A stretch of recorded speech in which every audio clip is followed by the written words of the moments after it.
Hello, everybody. This is our third video for Unit 5, looking at the executive branch and the bureaucracy. So in today's video, we are going to talk about presidential communication and largely looking at how communication technology has changed over time and how that has changed the president's relationship with the national constituency, right, the citizens of America, as well as his relationship with the other branches of government.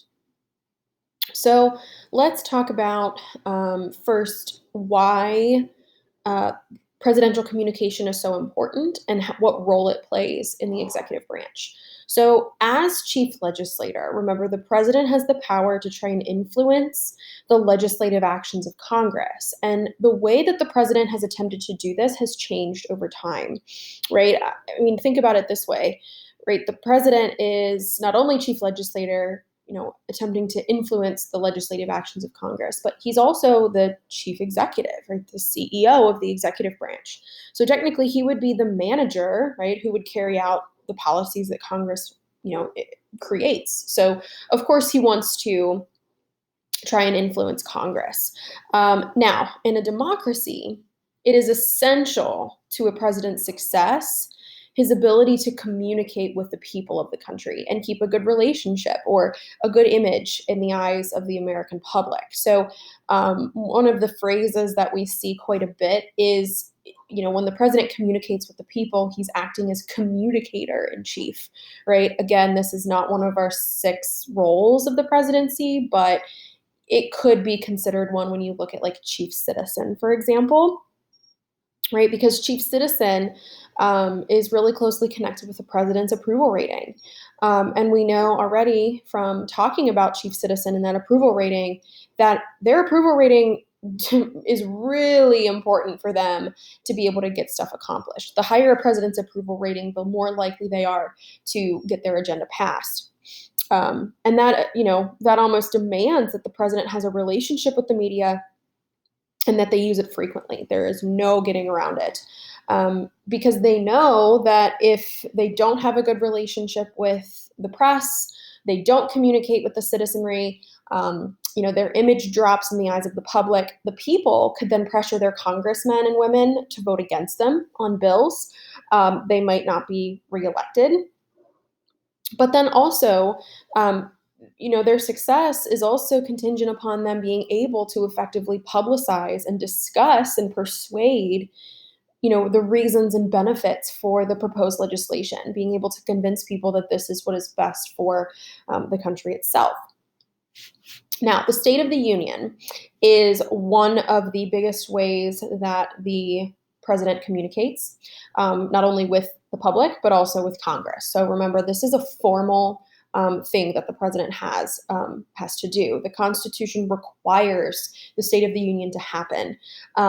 It doesn't require it to be televised, obviously, but it does require the president to report to Congress from, quote, time to time on the State of the Union, and that has become yearly. And the president uses this as a stage to propel their initiatives and their agenda. So they'll, when they actually get to the State of the Union, what happens is the president will explain the State of the Union. They'll talk about the economic situation, the military situation, the social situation of the country, what is going on currently. And then they'll propose their new policies. If the economy is doing really well, their policies on how to keep it doing really well, and vice versa. What are their foreign policy goals, social policy goals as well, things that they would like Congress to work on. And then also, the president will explain how government programs are being administered, right? His executive branch, how are they doing with laws that are already in place? How are laws being enforced? What does the budget look like? All of that happens at the State of the Union. And over time, the State of the Union has become more and more and bigger of an event because of the expanding media that we've seen. The presidents are now able to take advantage of an opportunity to reach millions of people who at first listened on the radio, then on TV, and now even more access streaming online. So this is a huge platform for the president. And this is from one of the State of the Unions. As you can see, all of Congress is convening here in the Capitol building. All right, so let's talk about the history of presidential communication, specifically with the emergence of the bully pulpit. So we really see the rise of the presidency being considered the bully pulpit as, in the early 1900s. When you're looking at the history of media itself, this is the time of growth of, national newspapers, the radio. This means that the president has a more widespread audience to appeal to now. More and more people are getting newspapers, more and more people are listening to the radio, more radios are in people's homes. And the president took advantage of that to address the citizenry and promote their agenda.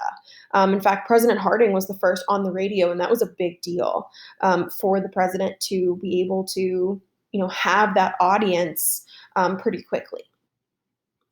So Teddy Roosevelt is referred, he's the one that first referred to the presidency as the bully pulpit. And to this, he meant that the presidency was a prominent stage from where he could pitch ideas to the American people. And I do want to be clear, bully is not the same context as we know it today. Bully is something that meant excellent in this context. So an excellent pulpit, an excellent platform from which to discuss your ideas. So if any of you have watched Parks and Rec, this is what I think of in this context. Ron Swanson uses that word bully, in this same way. He says bully for you, right? He's saying this is good for you, excellent, I'm happy for you. So that is what Teddy Roosevelt meant. It was a good place, a good strategic platform to pitch ideas to the American people. And the idea was that he could use this office to speak to the people of the country with his power of persuasion, and the people would then in turn persuade Congress. And that was a mutually beneficial relationship. So under Teddy Roosevelt, we start seeing an expansion of the power of the bully pulpit. He's going to open up the White House to reporters, distribute speeches and photos to journalists, ultimately help with some of the transparency between the people and the White House. And then we see more of an emergence of the bully pulpit during the Great Depression. FDR is going to use the presidency as a bully pulpit again in a big way in an effort to gain support for his New Deal legislation. He knew that he had a huge task ahead of him getting the country to recover from the financial crisis. So what he did was now by the 1920s and 30s, the radio was becoming even more popular and was now in many homes. And he used the radio to address Americans during what he had as his fireside chats. And, during these chats, he would discuss kind of the state, again, of the union, what was going on. He addressed the nation to reassure them, right? We're going to get through this. And he would articulate his solutions in a persuasive way. He would talk about his New Deal legislation, his proposals, and why they would work. And it worked. He was able to successfully use this bully pulpit to gain that support, because after each chat, letters from listeners would flood Congress supporting his ideas and make sure that they get put into place to help the country move forward and get out of the Great Depression. Now, presidents, as technology expanded more and more, we start to see more live events and an expansion of the media in the White House. So, presidents from Coolidge to Eisenhower are going to start press conferences, live press conferences in front of print journalists and radio broadcasters, so people, again, can read and listen to what the president has to say. And we'll also see, in the 50s, the development of the first televised campaign ad. And that's what this is here, I Like Ike. And that obviously kind of kickstarted the, presidential campaigns that we know today that we've looked at. By the early 1960s, Jfk and Nixon engaged in the first televised debate, which you see here in this picture. And then JFK would end up winning against Nixon, and he would end up doing the first live televised press conference. So now we're starting to see things a little bit more immediate as technology advances. And because technology has advanced, right, this expansion of the media has required now a specific staff in the White House for communication. The White House office now employs staff to organize and manage presidential communication. There are offices specifically for in-person and digital communication. The most prominent of these members we've talked about in the last video is the White House press secretary. This is someone loyal to the president, working for the president, at the leisure. They are not confirmed by the Senate. They are simply just brought in by the president. They're the official spokesperson for the executive branch, and they hold daily press briefings to kind of communicate with the press what the executive branch is doing, right? They collect that information about the actions and events within the president's administration. And when there are developments around the world or in the country, they will also issue the administration's reaction to that event and give a statement from the president's office as well. Now, we obviously live in a time of social media, and this has also been a change for how the president communicates with the people to accomplish his policy agenda. So in the 90s, Clinton actually made an appearance on MTV. Obviously, this is a little bit before social media, but trying to appeal and connect with a younger audience, he had made an appearance on MTV to do that. And then recent presidents have embraced the digital bully pulpit, mostly digital now. Obama was the first to send out the first presidential tweet, and he actually created a YouTube channel that had weekly addresses to the public. And he also made appearances on late night TV. He actually did a slow jam with Jimmy Fallon. If any of you are familiar with that, I encourage you to look it up. It's pretty good. Trump, obviously, as you guys know, was well known for his use of Twitter to speak directly to the nation. He took to Twitter to combat fake news in his mind, as well as address the nation. And then Biden has followed suit. As you can see, and if you take a look at the POTUS account on Twitter, he actually tweets quite frequently. He's not tweeting as much as Trump did. However, he is still using this as a digital bully pulpit. So how has media impacted government and politics? There are a couple of ways. One, candidates and officials can communicate with the public much more quickly, for better or for worse, right? We expect immediate reactions. The news media is 24/7. So, kind of a detriment to the candidate and official is that they must always be on, right? There is no,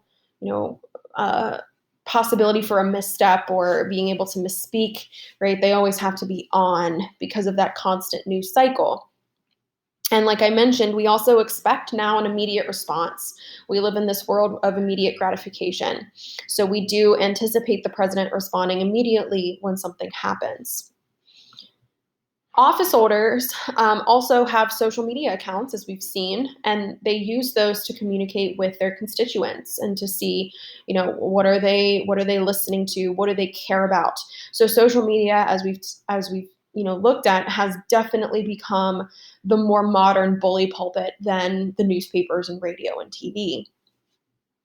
One benefit here is that addresses can be recorded and posted, like we saw with Obama's YouTube channels, the State of the Union. People can now enjoy, listening to their officials at their leisure. They don't have to be, free to tune in at a specific time. They can go back and watch it if they are unable to when it is being broadcast live. And we are now seeing communication coming in more brief, informal, and frequent, methods. So tweets. I think during the campaign, Biden was on Twitch, right? Small YouTube clips. I wouldn't be surprised if we saw, presidents expand their use of social media as it develops as well. So it's definitely become more brief and frequent. All right, so throughout this video, we took a look at how communication technology has changed and how that has changed the president's relationship with the national constituency, the people of the country, and the other branches. So make sure that you get everything filled in, all the examples. Let me know if you guys have any questions. And if you will not be in class, make sure to upload photos of your completed notes to the Google form in Classroom. Talk to you later, guys. See ya.